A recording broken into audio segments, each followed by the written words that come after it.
Don't congratulate the bride until you know the truth. Those 9 words, written in neat blue ink on a folded piece of ivory paper beneath my dinner plate, changed what should have been the happiest afternoon of my granddaughter's life.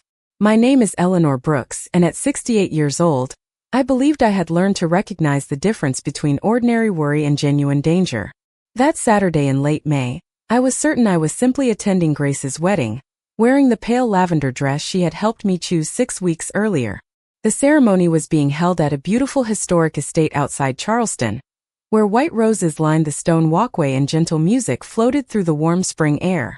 Everything looked exactly as Grace had dreamed it would.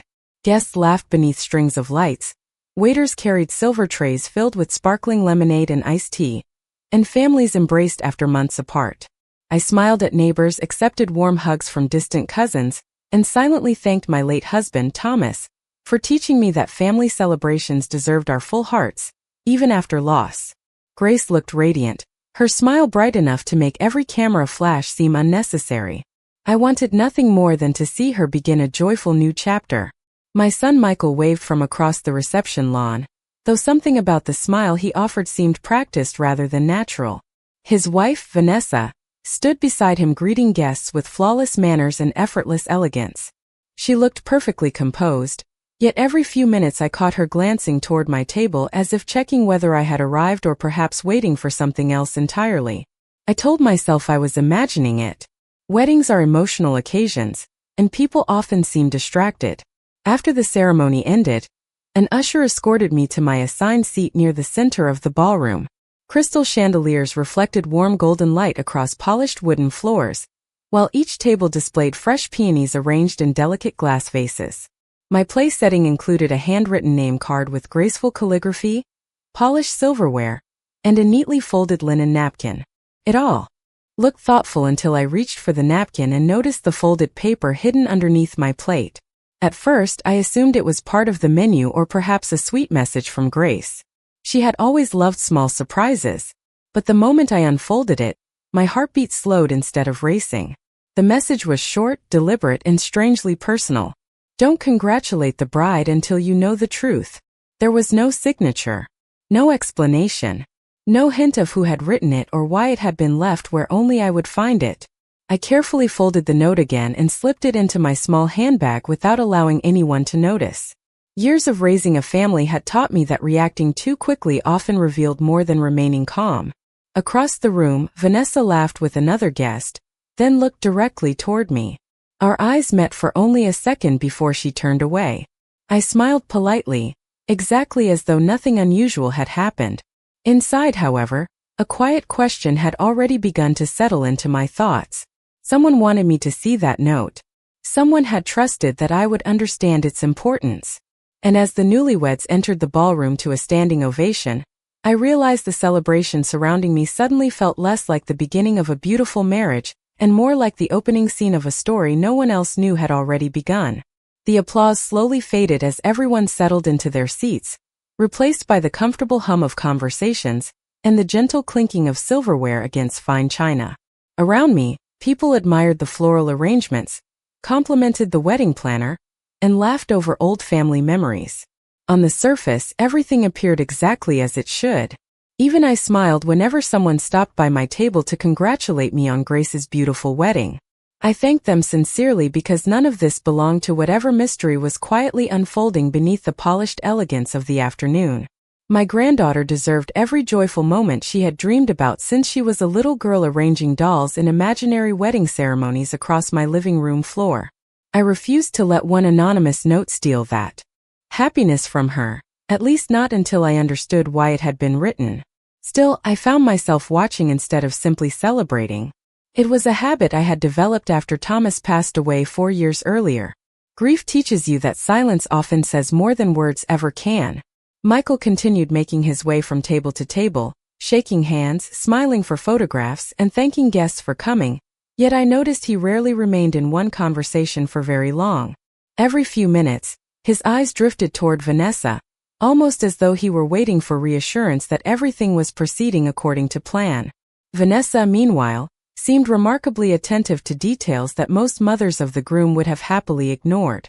She quietly redirected servers, whispered instructions to the event coordinator, and checked her phone more often than seemed necessary during her own stepdaughter's reception. Once again, our eyes briefly met across the ballroom. She smiled warmly, but it never quite reached her eyes. I slipped my hand into my handbag, feeling the folded paper still resting there. I resisted the temptation to read it again. The message had not changed, and staring at it would not suddenly explain who had placed it beneath my plate. Instead, I focused on the people around me. Grace looked genuinely happy as she danced with her new husband during their first dance. Her laughter sounded natural, free from the nervousness that often accompanies such an important day. Whatever secret existed, I became increasingly convinced she was not responsible for it. That realization brought me both comfort and concern. If Grace knew nothing, then someone had deliberately chosen to protect her from whatever was happening. As lunch was served, an elderly gentleman approached my table carrying a cup of coffee. I recognized him after only a moment. Harold Simmons had worked beside Thomas for nearly 20 years before retiring. We had not seen each other in almost a year. He greeted me kindly, asked about my health, and complimented Grace's wedding with genuine warmth. Yet before returning to his table, he rested his hand lightly on the back of my chair and quietly said, "Sometimes the kindest gift is knowing when to wait before making a decision." Then he smiled, nodded politely, and walked away without another word. My pulse quickened. Harold had always chosen his words carefully. That sentence did not feel accidental. I watched him disappear into the crowd, wondering whether he knew something about the note, or whether I was simply beginning to connect ordinary moments into extraordinary conclusions. I reminded myself not to rush. Thomas used to tell me that truth has a way of revealing itself to people who are patient enough to notice the small details. Looking around the ballroom once more, I realized I had stopped seeing a wedding reception and started seeing quiet patterns hiding beneath polite smiles. Somewhere inside that room, someone was waiting for the right moment. I simply did not yet know whether that person intended to protect me or test me. Dessert had just been served when I noticed one of the banquet servers pause beside my chair for a fraction longer than necessary. He was young, perhaps in his early 20s, wearing the same pressed white jacket as the rest of the staff, yet there was an unmistakable hesitation in his expression. Without drawing attention, he placed a small silver dessert fork beside my plate even though one was already there. Beneath the handle rested a brass key no larger than my thumb, attached to a plain white tag with a single handwritten number, 12. Before I could ask him anything, he offered a polite smile and quietly moved on to the next table as though nothing unusual had happened. I slipped the key into my handbag as naturally as I had hidden the first note. Across the ballroom, the band began playing another cheerful song while guests gathered near the dance floor. Laughter filled the room, glasses were raised in celebration, and cameras flashed almost constantly.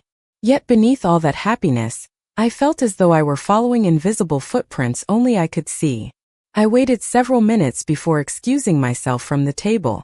Vanessa noticed me standing and immediately looked in my direction. She smiled pleasantly. "Everything all right, Eleanor?" she asked. "Perfectly fine," I answered with the same calm voice I had used for years whenever life demanded patience instead of panic. "I simply need a few quiet minutes." She nodded, although I sensed disappointment rather than concern. As I stepped into the hallway outside the ballroom, the music became softer, replaced by the gentle echo of conversations drifting through open doors. The estate had converted one wing into a temporary guest services area where coats, gifts, and personal belongings were being stored. Near the reception desk stood a row of polished wooden lockers, each marked with a brass number. My fingers tightened around the small key inside my purse. Locker 12 stood at the very end of the row. For a long moment I simply stared at it, reminding myself that every choice carries consequences, even opening an unexpected door. Finally, I inserted the key and slowly turned it. The lock clicked open with surprising ease. Inside rested a large cream-colored envelope addressed only with my first name, Eleanor. Nothing else. No return address. No signature. I carefully removed the envelope and looked around the hallway. No one appeared to be watching. Inside were several neatly folded documents and another handwritten note. The note read, "Someone will ask you to sign papers before the afternoon is over. Whatever you do, Read every page before you touch a pen. Trust only Daniel Foster if you need legal advice. My breath caught for just a moment. Daniel Foster had served as our family's attorney for nearly 15 years. Thomas trusted him completely, and after my husband passed away, Daniel had helped me organize every legal document with remarkable kindness and honesty. Whoever had written this message clearly knew details about my life that very few people would know. Beneath the note lay photocopies of what appeared to be financial documents. I did not study them there in the hallway. Instead, I noticed several highlighted paragraphs and familiar names printed across the pages, including Michael's and Vanessa's. My heart felt heavier than before, yet I refused to jump to conclusions based on papers whose full story I did not yet understand. Carefully, returned every sheet to the envelope, locked the empty compartment, and walked back toward the celebration with measured steps. Just before I entered the ballroom again, I caught my reflection in an antique mirror hanging along the corridor. The woman looking back at me appeared composed, almost peaceful. Only I knew that inside my handbag rested enough unanswered questions to change the meaning of this entire day, and for the first time since arriving, I was certain the anonymous messages were not asking me to fear what was coming. They were asking me to be ready for it. When I returned to the ballroom, no one seemed to notice that I had been gone longer than a simple trip down the hallway should have taken. The speeches had begun, and guests listened with warm smiles as childhood memories of Grace filled the room with laughter. I laughed with them at the appropriate moments, but my thoughts kept circling back to the envelope resting inside my handbag. I resisted every urge to pull it out beneath the table. Thomas had always believed that important decisions deserved clear minds instead of emotional reactions. I could almost hear him saying, "Facts first, Eleanor. Feelings afterward." Those words had carried me through every difficult season of my life, and I silently repeated them to myself while applause echoed around the room. As I watched Michael raise his glass to honor his daughter, memories I had not considered in months began quietly fitting together. About 8 months earlier, he had visited my house on a Sunday afternoon carrying coffee from my favorite little shop across town. We spent nearly an hour talking about ordinary things before he casually asked whether I had ever considered simplifying my finances. At the time, I assumed he was simply concerned about me living alone after Thomas passed away. He mentioned that paperwork could become overwhelming as people grew older and suggested combining certain accounts to make life easier. I thanked him for caring but explained that Daniel Foster reviewed everything with me every year. Michael had smiled and quickly changed the subject. Looking back now, that conversation felt strangely unfinished. A few weeks later, Vanessa had stopped by with homemade cookies and a folder filled with brochures about luxury retirement communities.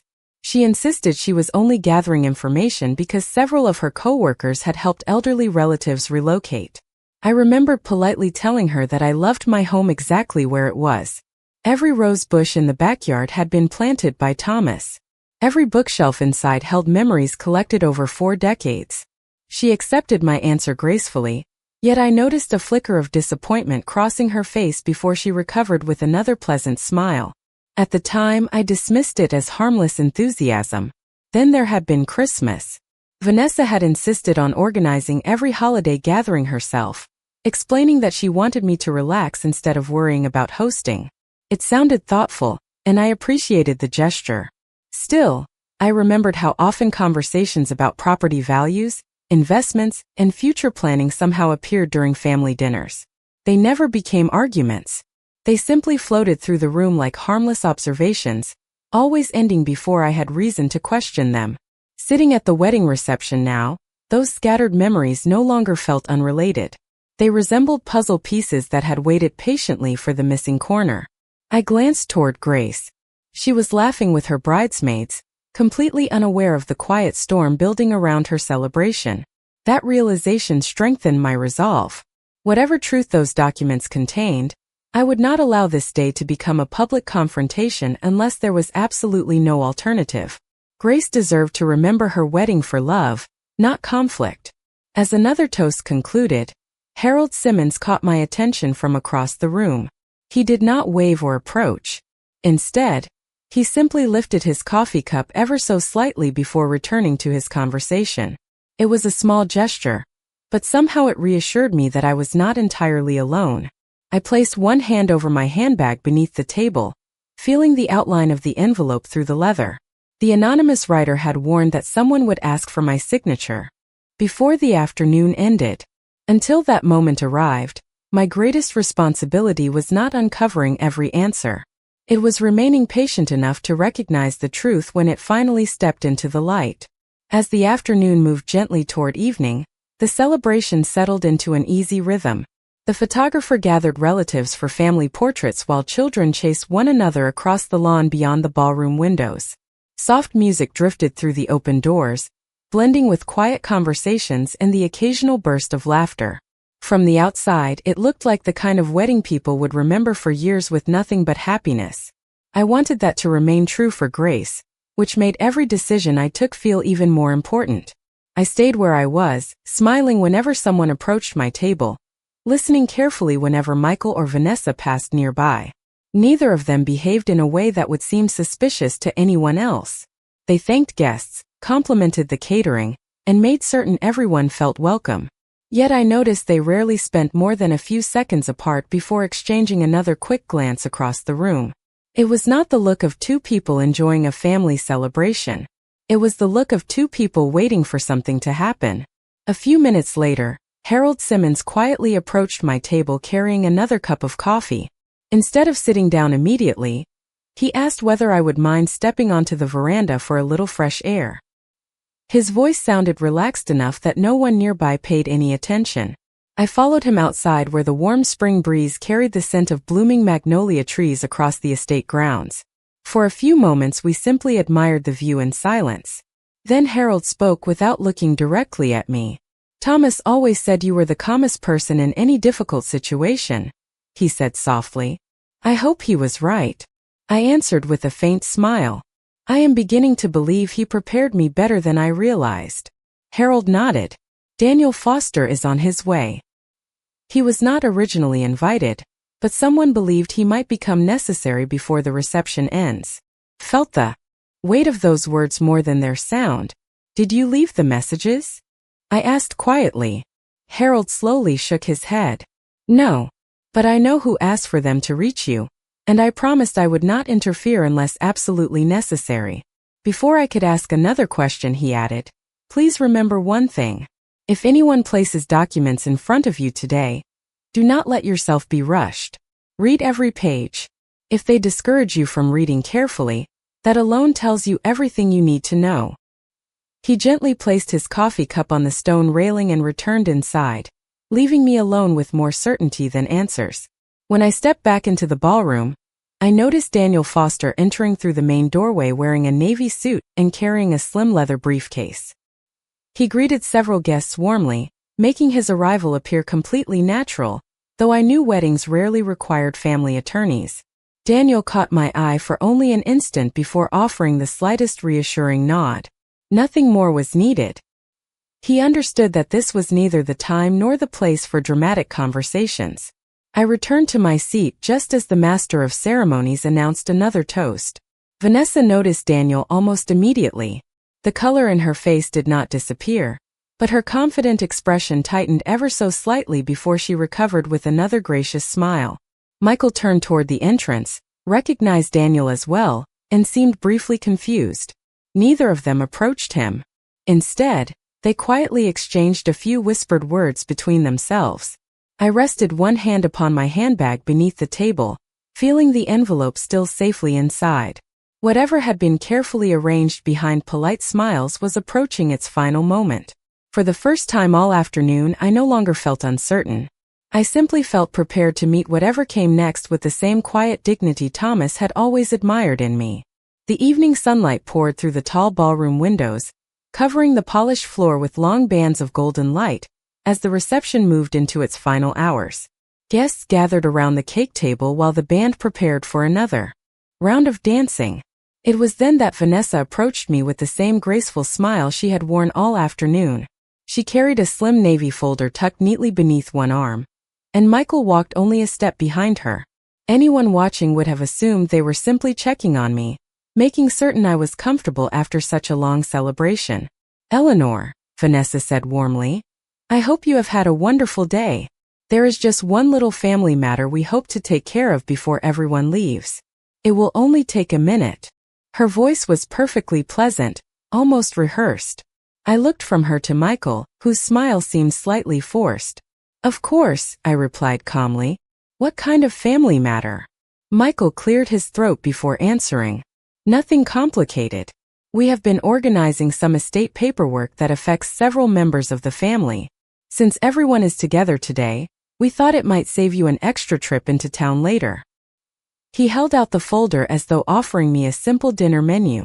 I accepted it without hesitation, remembering every word written inside the anonymous envelope. "Read every page before you touch a pen." I opened the folder slowly while Vanessa remained standing beside me. "It is all very routine," she said with an encouraging smile. "You really only need to sign the last few pages." I looked up at her politely. "Then there should be no problem if I read the beginning first." For the first time that afternoon, her expression changed almost too quickly to notice. The smile remained, but the confidence behind it wavered ever so slightly. "Well," she replied with a light laugh, "the legal language is terribly boring. Michael already looked everything over." I lowered my eyes back to the documents without answering. Page after page contained formal legal wording, financial references, and amendments connected to property management. Some paragraphs appeared harmless, while others referred to authority over future financial decisions under certain circumstances. I continued reading carefully, refusing to skip even a single sentence. Around us, the reception carried on as though nothing unusual were happening. Children laughed near the dance floor. Glasses clinked during another toast. Somewhere behind me, Grace thanked several guests for traveling so far to celebrate with her. It struck me how strange life could be. Joy and uncertainty often occupied the same room without ever speaking to one another. After several minutes, Vanessa gently leaned closer. "If you would rather, I can simply mark where you need to sign." Her voice remained pleasant, yet I sensed growing impatience beneath every carefully chosen word. I closed the folder without reaching for the pen resting on top of it. "I appreciate your help," I said quietly, "but Thomas taught me never to sign anything until my attorney has reviewed it." Michael shifted uneasily beside her. "Mom, this is just family paperwork." I smiled kindly. "Exactly. Family matters deserve extra care." Before either of them could answer, another familiar voice joined the conversation. "That is advice I have encouraged for many years." Daniel Foster stepped beside our table carrying his leather briefcase with the same calm confidence he always displayed. "Good evening, Eleanor. I hope I am not interrupting." Relief settled quietly over me, though I did not allow it to show. Vanessa's fingers tightened almost imperceptibly around the edge of the folder. Michael looked from Daniel to me with open confusion, as though he had suddenly realized the afternoon was no longer unfolding according to expectations. I rested both hands peacefully on the closed folder between us. No one raised a voice. No one caused a scene. Yet I could feel the balance of the entire conversation shifting, and for the first time since discovering the anonymous note beneath my plate, I knew I was no longer facing the unknown alone. Daniel accepted the folder from my hands with the calm professionalism that had earned Thomas's trust decades earlier. He did not rush. He did not react dramatically. He simply opened the first page and began reading with the quiet concentration of a man who understood that every sentence in a legal document exists for a reason. Vanessa folded her hands politely in front of her, though I noticed the confidence she had carried throughout the afternoon was beginning to fade. Michael shifted his weight from one foot to the other, glancing toward the dance floor as if hoping someone would interrupt the conversation before it continued. Around us, the celebration remained untouched. Grace was thanking relatives who had traveled across the country to attend her wedding. The photographer continued arranging family portraits beneath the grand staircase. Soft music floated through the ballroom while waiters refreshed glasses and cleared dessert plates. It struck me how easily an ordinary moment could conceal an extraordinary truth. After several quiet minutes, Daniel looked up from the folder.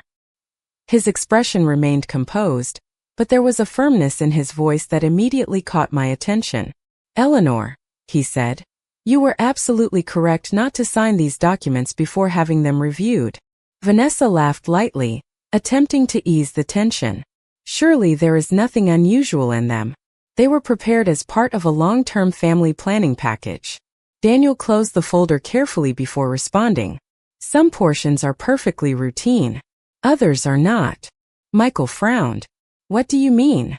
Daniel turned one page toward him and pointed to several highlighted paragraphs. These provisions would immediately transfer significant decision-making authority over certain financial assets into a management structure controlled by individuals other than Eleanor herself under conditions that are described far more broadly than most clients would expect. Michael leaned closer, reading silently. The color slowly drained from his face. I did not know that was in there, he said quietly. Vanessa answered almost immediately. It is standard language. The advisor who prepared everything said it protected the family. Daniel remained perfectly calm. Perhaps that was the explanation given.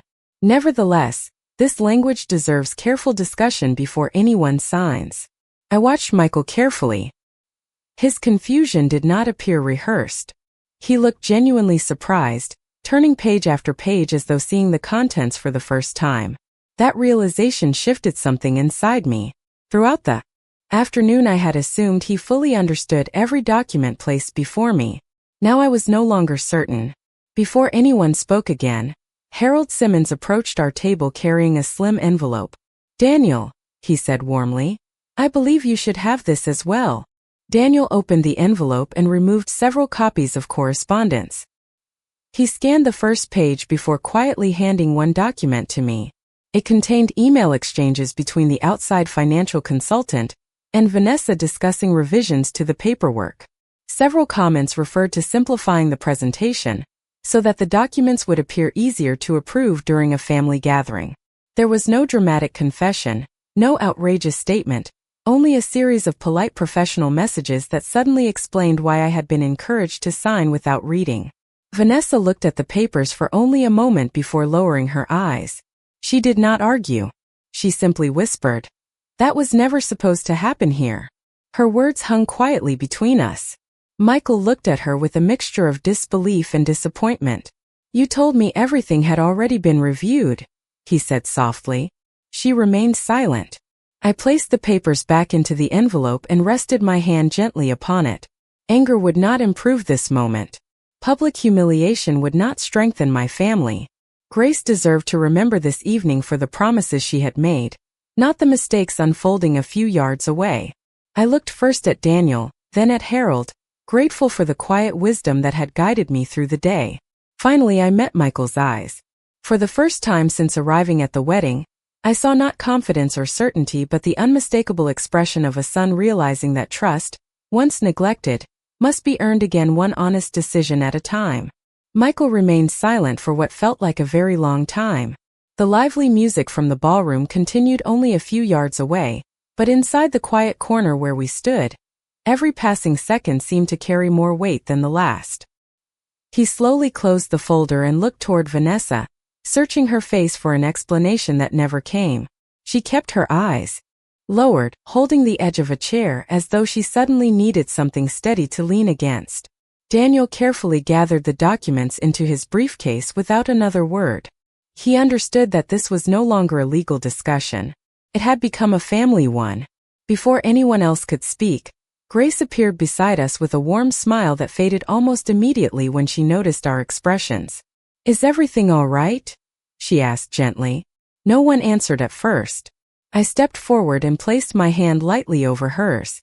"Your wedding has been beautiful," I said softly. "That is the only thing I want you to remember today." She searched my face with the same thoughtful eyes she had inherited from Thomas. "Grandma, something happened." It was not a question. She had always been perceptive even as a little girl. I smiled reassuringly. Something was prevented from happening, and sometimes that is an even better outcome. Daniel nodded respectfully. "Your grandmother made a very wise decision by asking questions before signing documents." Grace looked toward her father. Michael lowered his head before speaking. "I should have asked more questions myself." His voice carried genuine regret, not defensiveness. "I believed everything I was told because I trusted that every detail had already been checked." Grace turned toward Vanessa, who finally met her eyes. "I thought I was helping us plan for the future," Vanessa said quietly. I allowed someone else to convince me that simplifying everything would make life easier for everyone. I stopped thinking about how it would feel from Eleanor's side of the table. There was no anger in her voice now, only embarrassment and the realization that good intentions mixed with poor judgment can still cause deep disappointment. Grace took a slow breath before answering. Family cannot be built on shortcuts. Especially not today. Her words were calm, but they carried more wisdom than many speeches I had heard throughout my life. Around us, guests continued celebrating, completely unaware that one conversation had quietly changed the direction of our family. Harold approached with 2 champagne flutes filled only with sparkling cider. He smiled warmly and handed one to me. Thomas would have been proud, he said. I looked toward the dance floor where Grace and her new husband were being called for another dance. The laughter returning to the room sounded genuine once again. Whatever misunderstanding had nearly unfolded had stopped before becoming a public spectacle, and for that I was deeply grateful. I turned back to Michael. Your father taught us that trust is not protected by signatures. It is protected by honesty. He nodded slowly. I forgot that somewhere along the way. I gently squeezed his hand. Then remember it now. That is enough for today. Vanessa looked at me with eyes filled more with humility than confidence. I am sorry, Eleanor. I believe she meant those words, but I also knew that forgiveness grows through actions, not promises. We will have time to talk after the wedding, I replied kindly. Today belongs to Grace. Just then the master of ceremonies invited every guest onto the dance floor for the final family dance of the evening. Grace smiled through grateful eyes and wrapped one arm around my shoulders. Come with me, Grandma, she whispered. I want my favorite person beside me. As we walked toward the music together, I slipped the anonymous note from my handbag for one final glance before quietly folding it again. Whoever had placed those simple words beneath my plate had not only protected me from making a costly mistake, they had also protected the piece of a day that deserved to be remembered for love instead of regret. The weeks that followed unfolded far more quietly than I ever expected. After the wedding, Daniel invited all of us to his office so every document could be reviewed carefully and openly. There were no hurried conversations, no hidden folders placed across elegant tables, and no pressure to make immediate decisions. Every page was explained in plain language, every question was answered with patience, and every signature, when it finally came, was given with complete understanding. Several of the proposed changes were discarded altogether, because they no longer reflected what our family truly wanted. Michael apologized more than once during those meetings. He admitted that he had allowed convenience to replace responsibility, assuming that trust alone was enough when important decisions were involved. I accepted his apology because I could see the difference between someone defending a mistake and someone determined to learn from it. Vanessa also returned, though she spoke far less than before. She acknowledged that she had relied too heavily on outside advice without considering how easily complicated documents could create misunderstandings inside a family. She did not ask for immediate forgiveness. Instead, she asked for the opportunity to earn back confidence over time. That was a wiser request than any speech she could have made. Grace and her husband began their married life with the same kindness they had shown throughout their wedding day. One Sunday afternoon they visited my house carrying fresh flowers and a framed photograph from the reception. It showed the two of us walking toward the dance floor together, both smiling in a way that looked completely genuine. Grace placed the picture on my fireplace mantel beside one of Thomas and me from our own wedding many years earlier. Looking at both photographs together reminded me that every generation faces different challenges, but the values that protect a family never really change. Honesty still matters. Patience still matters. Respect still matters. A few days later, Harold stopped by for coffee. Before leaving, I finally asked the question that had stayed with me since the wedding. Who left the note beneath my plate? He smiled quietly before answering. Someone who loved your family enough to prevent a mistake instead of exposing it publicly. I laughed softly. That is not an answer. Harold shrugged with gentle amusement. Sometimes protecting a person also means protecting their privacy. I realized then that I no longer needed to know the name. The message had accomplished exactly what it was meant to accomplish. It gave me enough time to remain calm when panic would have solved nothing. It reminded me that wisdom often arrives as a whisper instead of a warning. I still keep that folded piece of paper inside the same handbag I carried to the wedding. Not because I fear another hidden surprise, but because it reminds me of something Thomas often said during our 42 years together. Read carefully. Listen carefully. Love generously. Decide slowly. At the time, those words sounded like ordinary advice from a thoughtful husband. Now I understand they were instructions for protecting both a family and a peaceful heart.